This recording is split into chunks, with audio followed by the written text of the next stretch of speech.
All right, this shiur, first of all, is Leilui Nishmat. Chana bat Muluk. Chana bat Muluk. And first of all, I want to extend to give a shout out here to Sam and Isaac that finished today Mishnayot Pesachim. They do it every single morning, all by themselves, and it's unbelievable. So big shout out and big yeshar koach to you. So it's wonderful. It's a very nice thing. Also, somebody asked me if you can join the yeshiva, and I said to him, yes, of course. And he says to me, well, you know, my background and so on. So I said, and this is why I'm saying it now, our yeshiva is free for all. In other words, we don't care about where you came from, what's your level. If you want to learn, all we care about is you want to learn. You want to learn, you can join us. And it's quite adjustable to many different levels. We don't charge the Talmidim. So, you know, we welcome everybody to come and join us. You can do so on our website, get some more detail about the yeshiva at yeshiva@etzion.com. If you have any questions, you can ask us at Rabbi Gaon at Gmail. And if you want to help us, you know, with the endeavors of the yeshiva, there's also a PayPal on the yeshiva account. That will be wonderful. So that's what we do. Parashat Vayakhel, it's going to be quite long. And it's very interesting. At the beginning of the Parashat, which Parashat? Vayakhel. Moshe is making the tikkun for Chet HaEgel, for the golden calf. So the Torah hints us to us when it tells us with the parashiot, almost in identical words, by saying Vayakhel ha'am al Aaron. It's when it talks about the Egel, and then Vayakhel Moshe et kol adat bnei Yisrael, which is really in our parasha when Moshe Rabbeinu was coming down from the mountain for the second time, with the second luchot with him, and the great forgiveness of HaKadosh Baruch Hu to Am Yisrael. And you should know that this is a unique case because these are the only two times in the whole Torah that those words are used, or the root of Kuf Hei Lamed is actually used, and we need to, of course, understand and dwell into that, you know, if there's any meaning here. So why does Moshe Rabbeinu, hey Leon, what's up, man? Good to see you. See, you came right on time. It's good food today. Why does, Lakhil, first of all, is to gather. So why does Moshe Rabbeinu needs to gather the people, all Am Yisrael, when he's basically telling them about the tzivui, the commandment of Shabbat? But this is basically what he's telling them here, which we did not find in any other mitzvah. Only Shabbat, you all have to be gathered together. So Chazal tells us in Yalkut Shimoni, on our parasha, Chazal tells us, Bnei Yisrael chat'u ba'egel kasher nikhalu. Am Yisrael gathered together when they came together to sin the golden calf, and they sinned as a congregation. And now they also have to gather together to be built or rebuild as a congregation. That's why Moshe Rabbeinu had to do it in this way. Which is very interesting. It gives us a little bit, a little perspective here about Jewish spirituality. And what does it mean? I mean, there are a lot of confusion among many people, and Torah observant people as well, when they're looking for spirituality and what spirituality and blah, blah, blah, whole thing. And we spoke about it before previously in some of the previous lectures that we had. But we need to understand that Jewish spirituality is, first of all, a communal spirituality. It's, first of all, a communal spirituality. I'm not talking about an individual that might have a spiritual experience. And I'm not talking about psychotic people. I'm talking about the spiritual experience or spiritual revelation.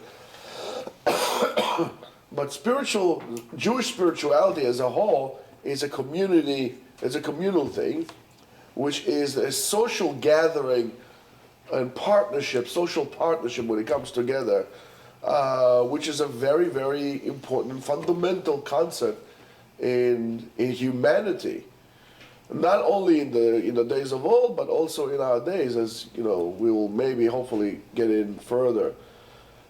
Scientific researchers, if you know, it's very interesting. By the way, anybody, I sent you also emails today about GPS. excuse me, my asthma is not cooperating. Yes, about the GPS, how it affects you. Very interesting. So you should look into that. More manian. Scientific research really affirmed to us that a community and to the societal makeup of any kind of a group of people is an unbelievable force in shaping our own lives. You gotta be very, very open to this and very aware with this. But first of all, let's see what exactly Moshe is doing in our parasha. So he turns the point of view of Bnei Yisrael to two different community centers, which are quite important and a central piece in Judaism. The other one is space. Well, first of all is space, and the other one is time.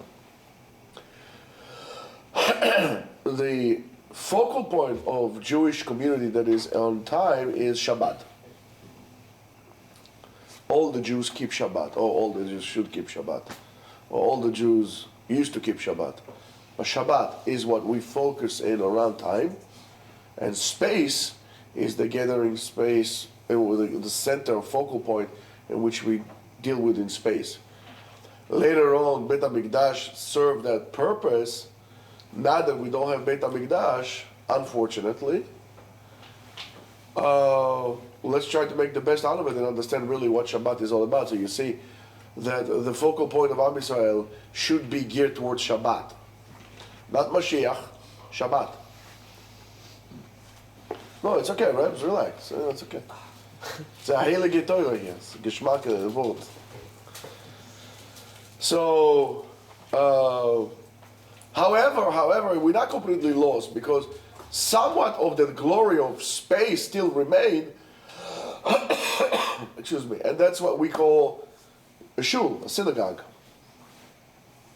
and that's why it's important. It's such an important focal point in our lives as well. In both of them, you see the great power of community has. On Shabbat, when we leave all our businesses and all our private wills to the side, and we gather together as a community to keep the Shabbat, and Bet HaKnesset, even more so, Shabbat service, we combine both. That on Shabbat service, we go into the house of the community, which is called Beit HaKnesset, Knesset Mishum gathering, on Shabbat. So that's why Shabbat service is always packed versus regular days. So it's a unique thing to go. Judaism, you should know, that emphasizes and considers as a serious matter the individual per se. In other words, everybody knows, everybody is olam umlo, every person is a world by himself, and so on and so forth. However, the Torah refers to an individual as not something that is always that good. And the Torah tells us in Parashat Bereshit, Lo tov heyot ha'adam levado. It's not good to be alone. For a human, it's not good to be alone. If you're a tiger, roaming somewhere, what do you care? You eat, But ha'adam, when you are a person, it's not good to be alone. And even though a lot of the mitzvot that we have in the Torah are individual mitzvot that we are obligated to do as an individual, however, there are some mitzvot that are of a group together, but the Torah itself is kind of a little, shy of saying, okay, it's good to be an individual. Individualism in the Torah, it doesn't mean that we have to be a herd, don't get me wrong. But we're talking about a certain mindset. It's not always that good. Why? Look at what the Rambam says in Mishnah Torah. דרך בריאתו של אדם להיות נמשך בדעותיו ומעשיו אחר הרעיו וחבריו, ונוהג במנהג על שם מדינתו. It's natural for a man to be drawn after his peers, his society, and to be drawn after them by their opinions and their minds and so on and so forth. Therefore, if you're able to infiltrate a group, you can control the individuals as well, right? So it's very important also to understand which community you live in. Tell me who are your people that you are around, and I can tell you a lot about yourself that maybe you don't want to admit, but it's true. It's very simple. It's very, very simple. That's why it's very important to live among a place of Chachamim, of people who are B'nai Torah, people who learn Torah all day long. Torah is a focal point of their life. Otherwise, you're going to be drawn after and pulled, and you're going to be just like anybody else. You have to live in Makom Torah. Tell me who your friends are, I'll tell you who you are. You might want to learn a lot. You might want to learn a lot, to dedicate time and effort for the Torah. However, if you are in a community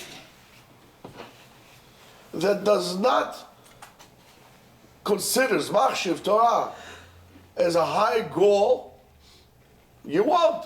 Eventually you won't.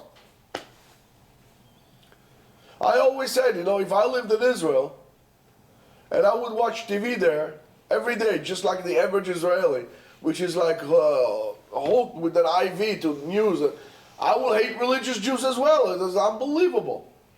And you could see how slowly, the trend over there of people that you would never believe. Why? Because everybody says that, so I say it too. How is it, for example, look at this as a party. You speak to a lot of New Yorkers, a lot of them are Republicans or conservative. And yet, New York is completely Democrat. One influenced the others. If we are a nation or a community of all righteous people, there's a great chance you will be a righteous person as well. If you are among people who are wicked, you will turn wicked yourself. So it's very important to understand those things when we come to evaluate not only ourselves, but our community and which community should I live in. It's when you, for example, going to buy a house, you don't buy a house based on, if you're just like anybody else, you buy a house based on the deal you get, or based on the size of the house, and whatever is out there that people buy houses. You should, as a Jew, cannot evaluate buying a house in that manner. You need to look at this house. Is there Torah there? Not just like, 2.25 shiurim on Shabbat afternoon or Shabbat morning, but, something like this. My son-in-law moved from Flatbush to the Five Towns. Hey, he moved from Flatbush to the Five Towns. He says to me, it's like a desert here. There are shiurim, but it's not like what he used to in Brooklyn. It's a desert. Yeah, they have a shiur after shacharit on Shabbat, in the morning, and then something. But it's not the same. Any shiur you want in Brooklyn exists. You want Kabbalah. You want Gemara. What kind of Gemara? Anything you want. Yeah. We don't evaluate like this. Our view is distorted. The way we make decisions, to most part, is not Jewish. You know why? Because of what we're going to talk about here. And you gotta understand that. Everybody wants a nice house in the suburbs.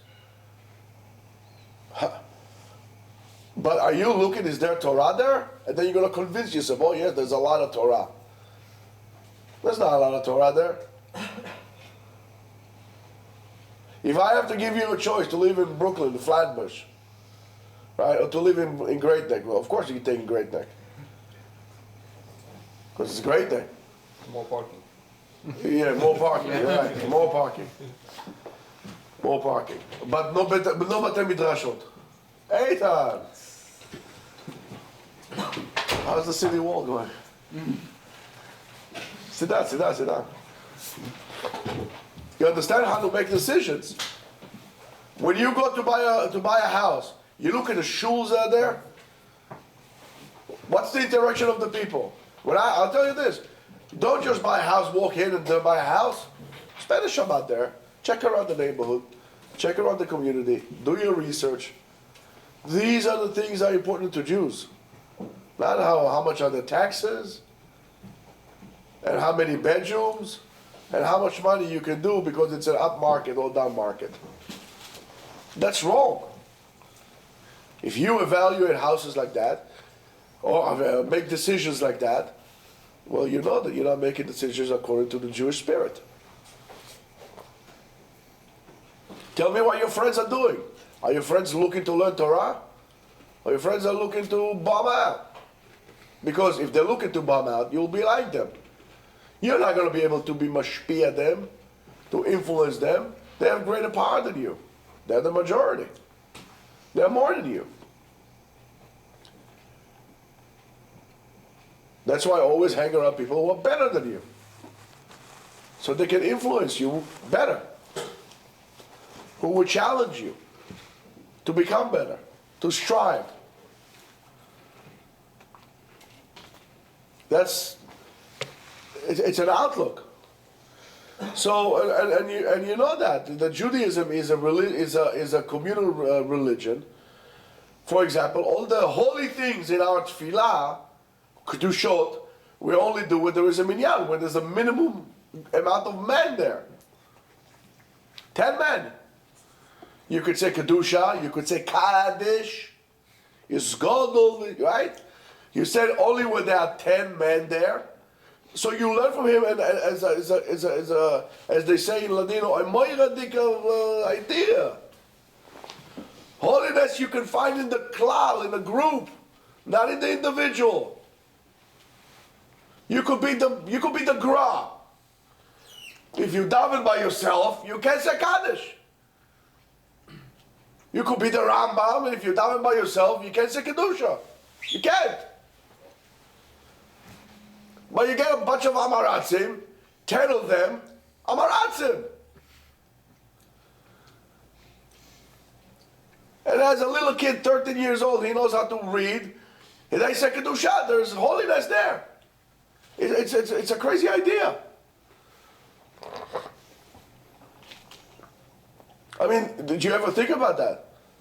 So, and when we do so, we do as a community. We all know that the tefillot are being answered as one. I mean, they're answered as one body. All of us.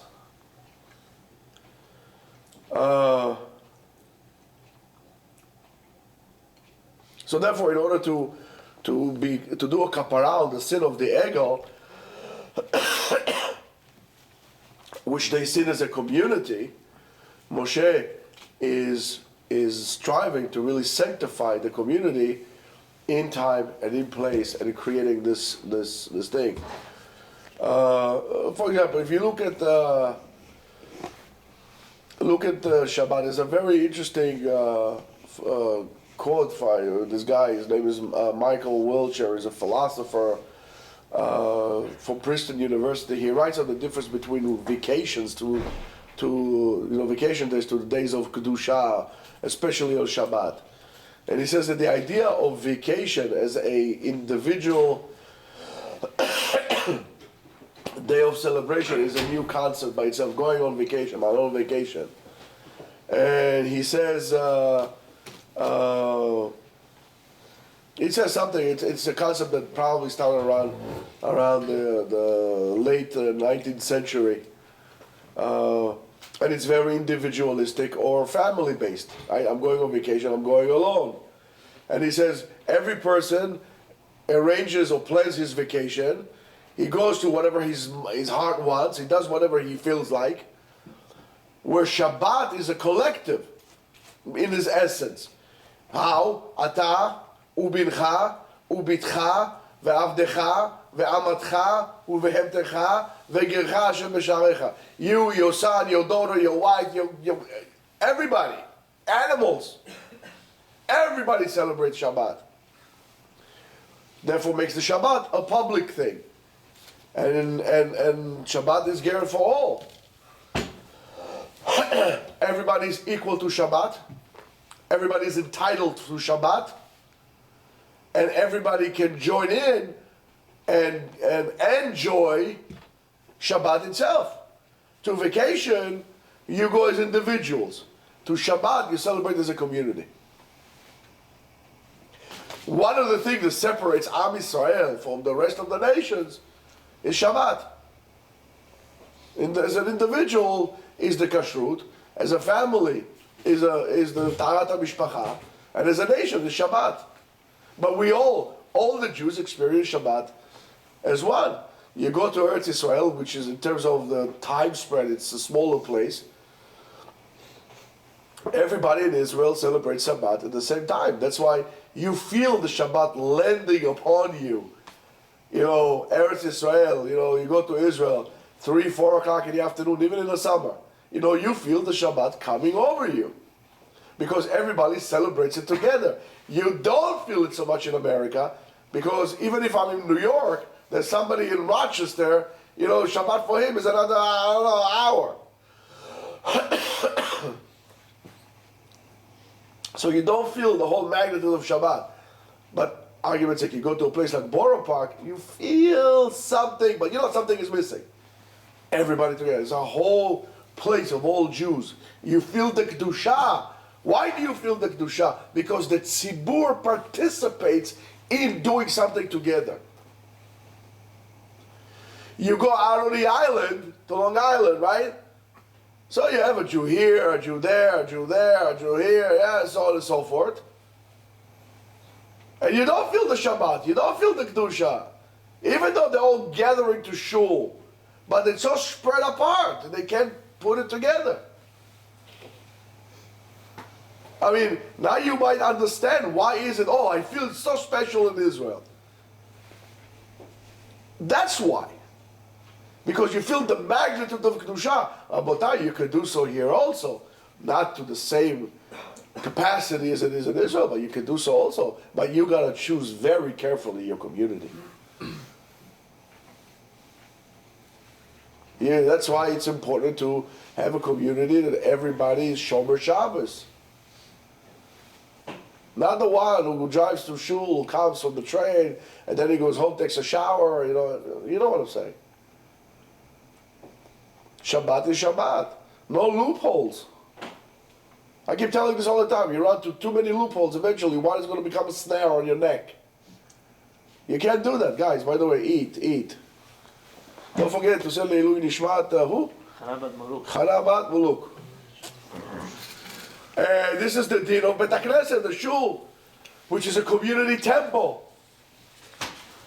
It's by the way, a very unique concept to Judaism that later on was adapted to Christianity and Islam and so on and so forth. But it's a unique institution, idea, concept.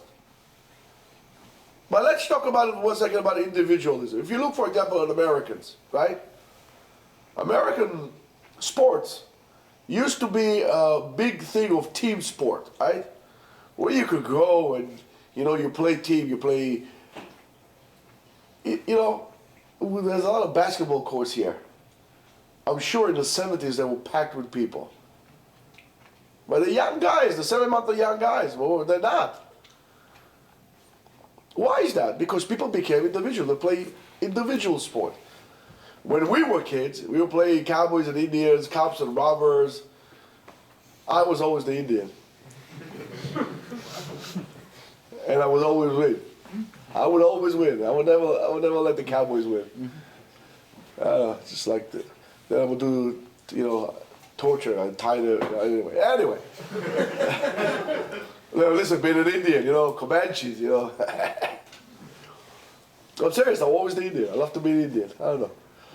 It's in your blood. That's why you call. That's why you paint them. Could be. I don't know. Could be. Since a young age, it was like this for me. One day Indian, 1 year Indian in Purim, 1 day Chinese, 1 year Chinese, 1 day Indian, 1 Chinese. I don't know. It's very weird. I would have cowboy guns, but I was always the Indian. Anyway, You know, you look at this, right? So we will play Cowboys and Indians, and we will a whole bunch of kids playing together. Today you're playing what? Call of Duty, whatever it is you play. You play over there. All this game. You sit down at home. You sit at home by yourself. Yeah, you have some imaginary friend plays with you in Timbuktu over there, but you're playing all by yourself. You know, from baseball, but people used to play a lot of baseball. You go to other places in the country, it's a little different, but there is something to say. You should know that research that was done in 2009 said that people who became more individual are more likely to be contributing to their communities, to care. And I'm not talking about Jews. I'm talking about Christians and so on. If you regularly go to service, whatever service there will be, of course, not talking about jihadists over there, you know, blow yourself up and tie your mother with bombs, and you know, we're not talking about this thing, right? Talking about normal people who contribute. They go to, they'll be more willing to give tzedakah, charity. They will be more willing to do blood drives, more willing to do things for the community, caring. Look at Jews. How many Jews are percentage-wise in America to compare to the amount of hospitals? Yet for different reasons they created them. But how many hospitals are by Jews? For all. Why Jews give so much to their community? Because they are community people. But when you become an individual that does everything for himself by himself, you become a selfish brat, a self-centered P-word. Prick. Yeah, we have some English majors there that can spell it for you. All right, so therefore, if you want to make an algorithm regarding the probability of a certain individual to donate and to give and so on and so forth, one great indicator is to see his practices going to services. It is unbelievable. So you should know that there is such thing as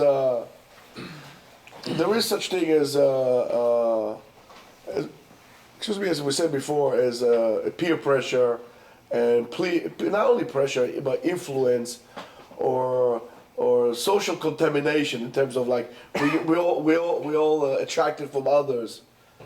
But let's just go back 1 second.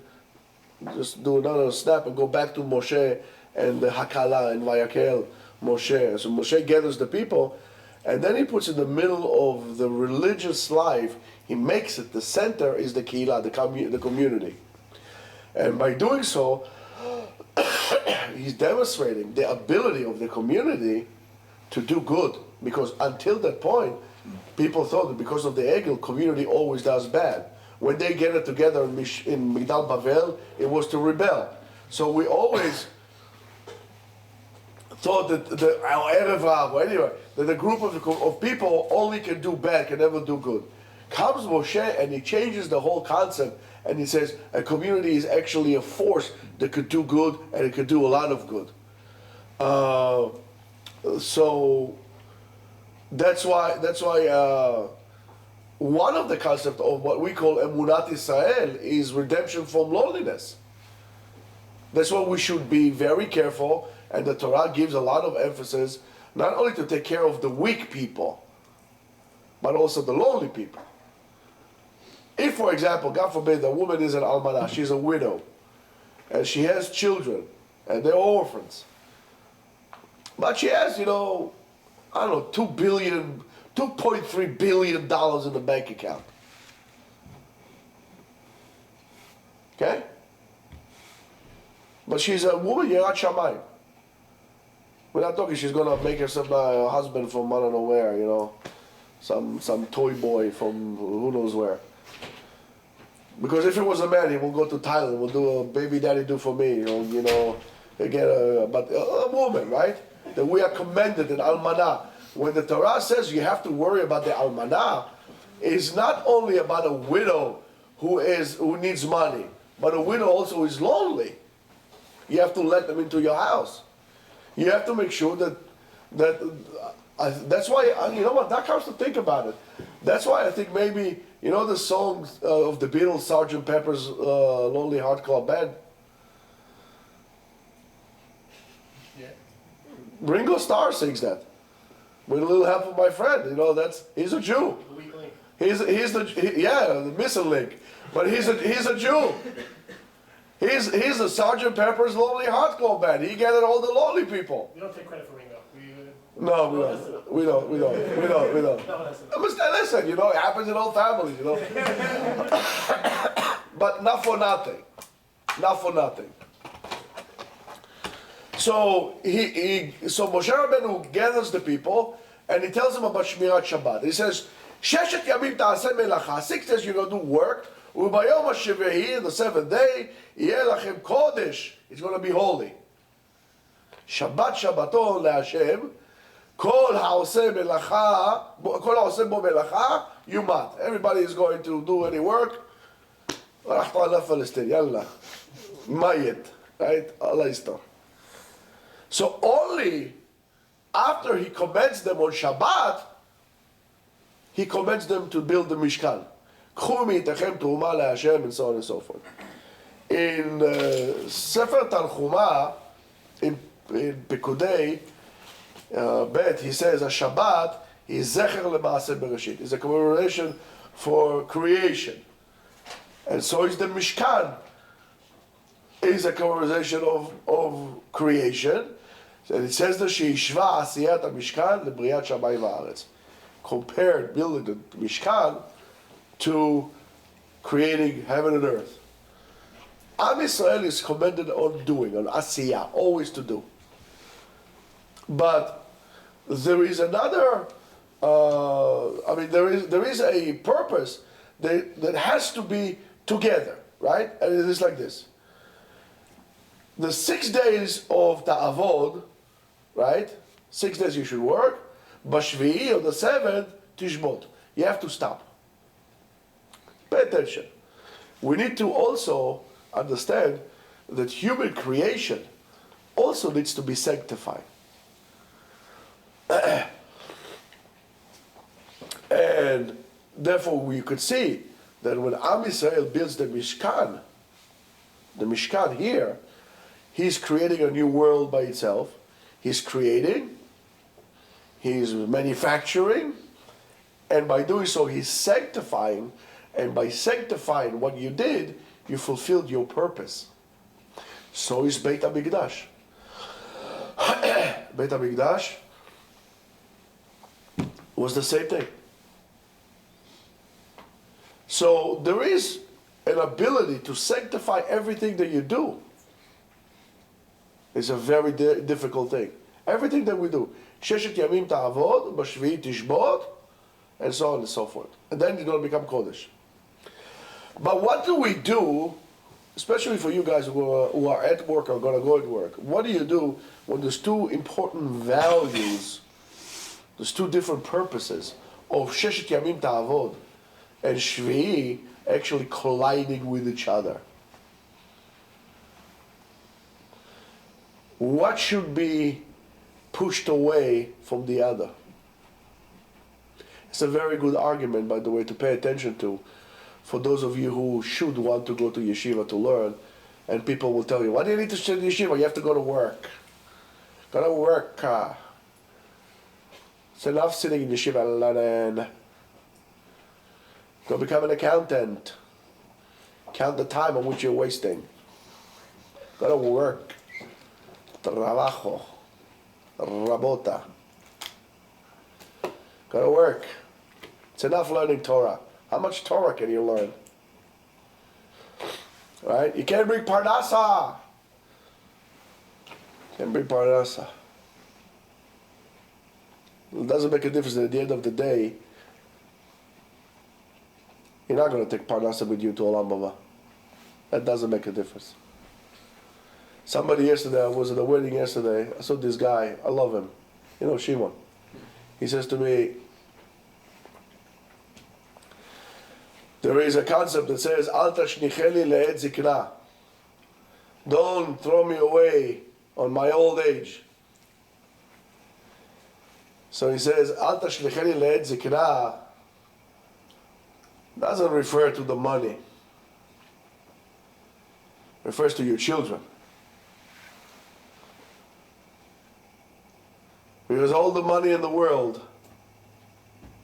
if your children deny you or forgot about you when you're old,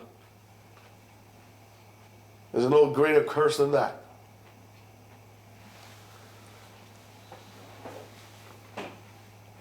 That's what you should be investing. These are your assets. When you're doing asset management, it's not how much dollars you have there, how much value you implanted into your life.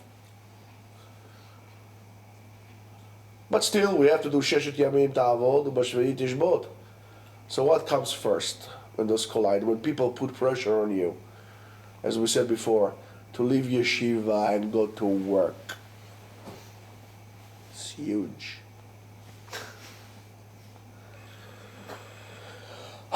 For that, the Pasuk tells us the answer.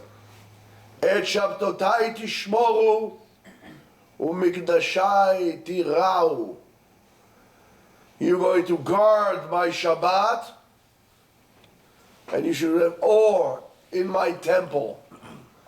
Explains Rashi, Ein bonin Beit HaMikdash, or Ein binyan Beit HaMikdash, doche Shabbat. Building the holy temple is not overriding Shabbat. יהי רצון מלפני אלוהינו שבשמיים שבשבת הבאה כבר נתחיל לבנות את בית המקדש. Next week we should start building בית המקדש. All Am Yisrael, Sunday goes to JFK, we go to ירושלים, בטפנו, our children, הזקנים, ילדים, right? In מקלות, with hammers, whatever, we build את בית המקדש. Come Shabbat, go continue, let's build. We waited for the place already 2,000 years. Let's go build, let's finish with this. לא, wait. Shabbat, עכשיו תעזוב את הכל. כולם הביתה. Everybody home, מנחה ומעלה. Everybody, go take showers. Tranquilo, Shabbat is coming. בית המקדש is postponed for the keeping of the Shabbat. So from here you see clearly the tafkid, the purpose of Israel, of Am Yisrael, to Kedusha, to holiness, overrides their duty to create, to work. If a father tells his son, I want you to do this, or I want you to do that, the son needs to listen to his father. If the son learns Torah and truthfully learns Torah, and the father tells him, go to work, it's enough, the son, and I say it straight out, does not have and should not listen to him. That's the proof. We are all obligated to Kedusha more than to Yetzirah, to creation. There's not enough time that you learned, you're going to say, I learned enough. I got an email from somebody today. He's telling me that he's keeping kashrut for 2 or 3 years and he's elevating and so on and so forth. And I'm saying to myself, and I answered myself, how many years you learning kashrut? He says, I don't know, but it's not enough. Every day I learn kashrut. And I'm still learning new things every day. Kosher bourbon for Ochlei Kitniot. Who would have thought, right? I told you, bourbon is for Sfardim. I told you that. Guys, anybody who wants to be Chozer B'Tshuva will spread holy water. You can drink bourbon on Pesach.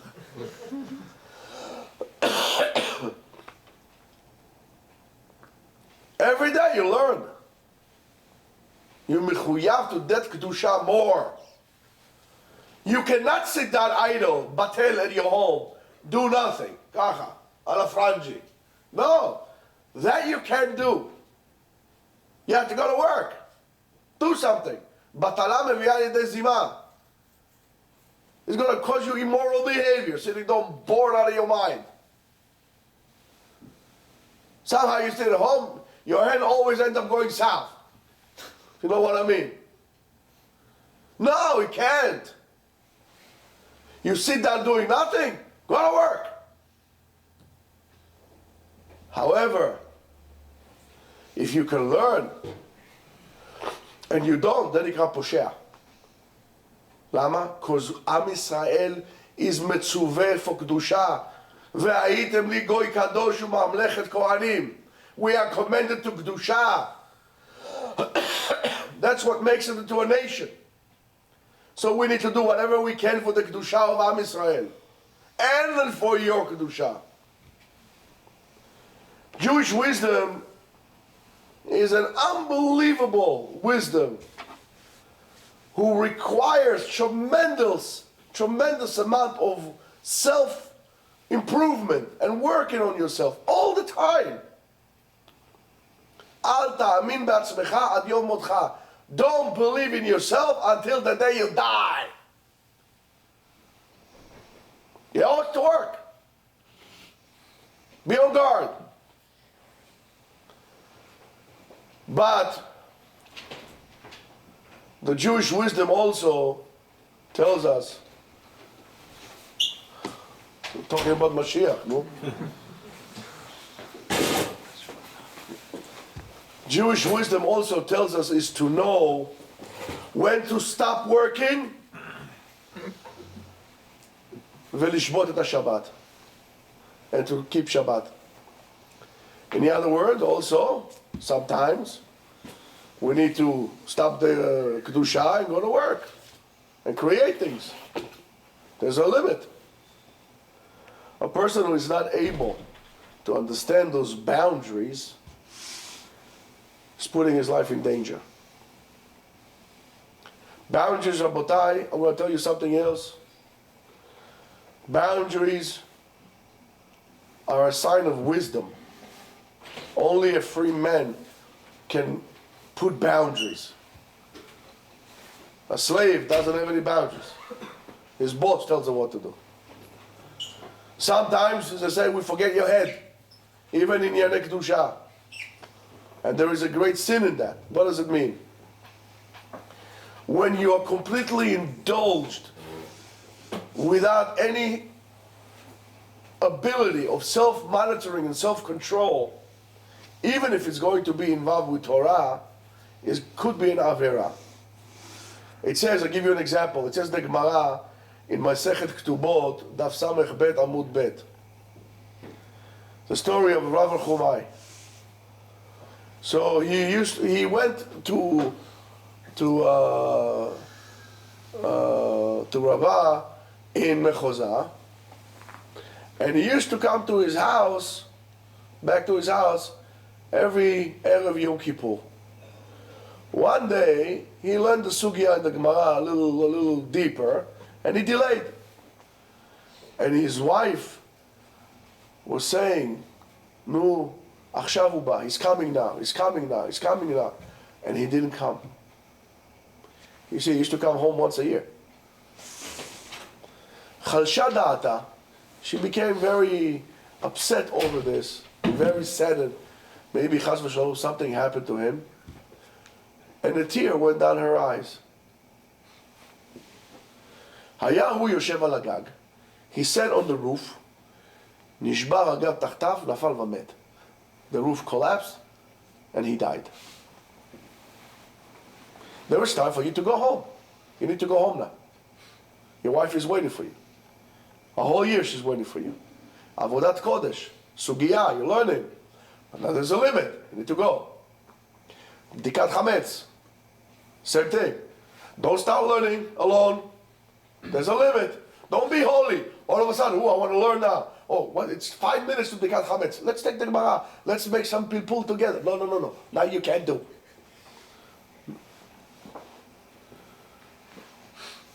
You can't do that. There's a limit. Judaism demands from us that control as understanding what is the overall concept of holiness, which is different than other religious practices and other religions like Islam, Christianity, and so on and so forth, that offers their believers a spiritual splendor and happiness and ecstasy and excitement, and which is almost like paganism. Judaism is completely different in that. And which is interesting, according to Judaism, the chinuch, the education, what we do, and that's why Moshe gathered them like this, is to create an affinity, to create a link, a bond and a relation between man and the holiness of God. That's what we educate. And to keep man within this bound. And it's something that we need to think about. When we come to learn, we come to teach. It's very, very important. Judaism removed what is so-called black magic from the world. So this doesn't exist anymore. And any kind of of like a higher spiritual excitement that there is in other religions, the religious experience, Judaism removed it out and took this almost pagan excitement out of the day-to-day practices of a religious person. And again, the Torah tells us, Chachamim tells us, to stay away from such thing because it's a, as they say in Yiddish, shtikel avodah zara. Rabotai, you got to be very careful when people are trying to sell you in the custom of Judaism all this kind of peak excitement moments and this ecstasy behavior. That's not a Jewish thing. That's not a Jewish thing. All these weird things that people do, rolling in snow and all kind of stuff like this. You gotta watch out from these things. Why?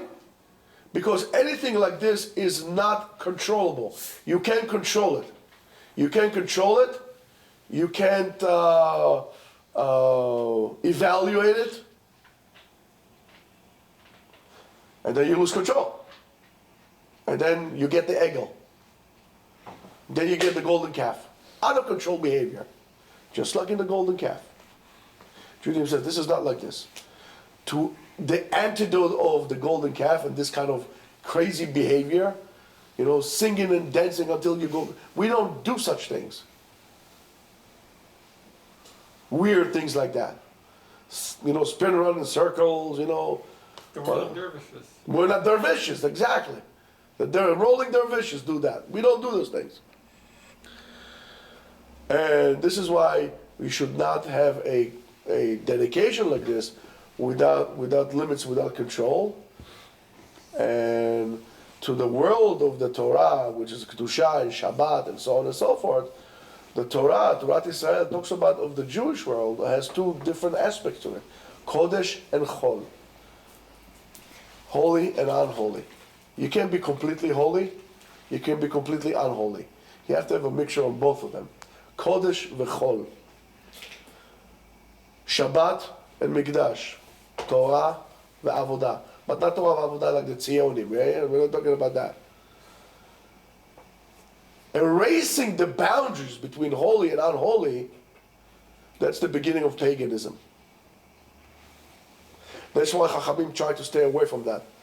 This is the time. Ben Hashmashot, right? Ben Hashmashot. right before Shabbat. Is it day? Is it night? Is it day? Is it night? Is it Shabbat? Is it not Shabbat? Guess what? We don't want this. We're going to make Shabbat 18 minutes beforehand. Tosefet Shabbat.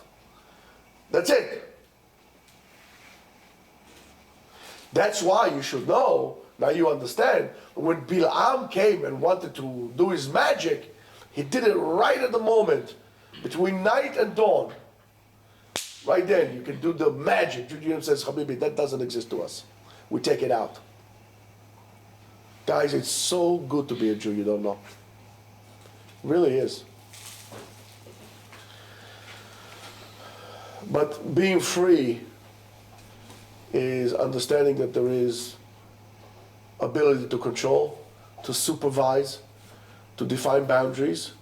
That's why as soon as they start building the Mikdash, Moshe says there are boundaries for building the Mikdash. There is a Shabbat. Every value stands by itself, but they're not overriding. They're not intermingling. It's quite separate. Kodesh, Chol, Kodesh and Chol all the time. So he says, Vayakhel Moshe.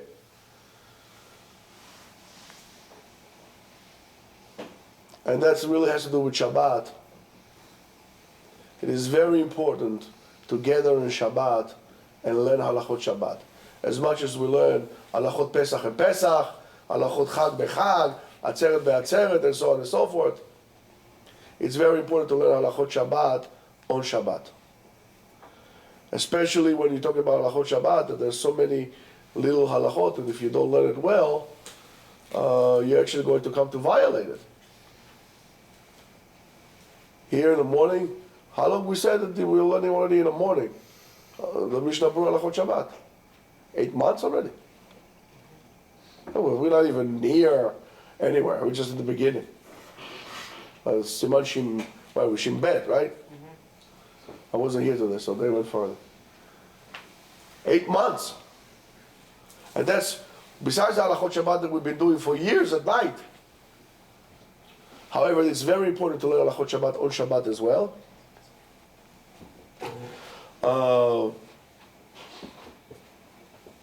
To be able to explain to the people, because we owe it to the people. Gather the people around on Shabbat. Gathering the people on Shabbat. Learning halachot Shabbat is a great crowning of HaKadosh Baruch Hu in His glory, because there's nothing great than acknowledging that God is the Melech, is the King, on Shabbat. How? By learning the halachot Shabbat, by helping us understand the boundaries better, and so on and so forth. And you should know, I'll tell you something. The main purpose is not just learning Torah on Shabbat. A greater purpose than learning on Shabbat is the actual gathering on Shabbat. Gathering on Shabbat and understanding the Torah, learning Torah, betzibur, is much more beneficial and it is holier than to learn alone. When you learn betzibur, that's what it says, afilu shnayim shalamdu, shechina shoah benehem. Learning betzibur is a great, great way to draw more kedusha upon you. That's why it's important to learn in Yeshiva. And on Shabbat, instead of saying Seudah Shlishit, learn. If you're going to sit Seudah Shlishit and get drunk on vodka, and then get a salt poisoning from all the salt fish you're eating, much more you're better off eating ma'adanei olam, making HaKadosh Baruch Hu ma'adanim, by learning halachot Shabbat. And that's why I encourage everybody, and everybody in their own shul and so on and so forth, together to learn halachot Shabbat, to make a small Shabbos project. Learn halachot Shabbat. It is better, for example, if people live in this community, that all of the new young guys will learn together. We'll have more power for Kedusha to actually implement change and affect that. And if, believe me, there's a big difference if you have 10 guys learning together, to 20 guys learning together, to 30 guys learning together, all halachot Shabbat. The power is unbelievable. So, have this in mind. and understand the Kedusha of the Tzibur, the Kedusha of the Shabbat. Understand that the Kedusha is knowing the boundaries. Keep on learning. Don't stop. And if it's time for you to choose between Kodesh and Chol, you know you always have to keep Kodesh first. Shabbat Shalom.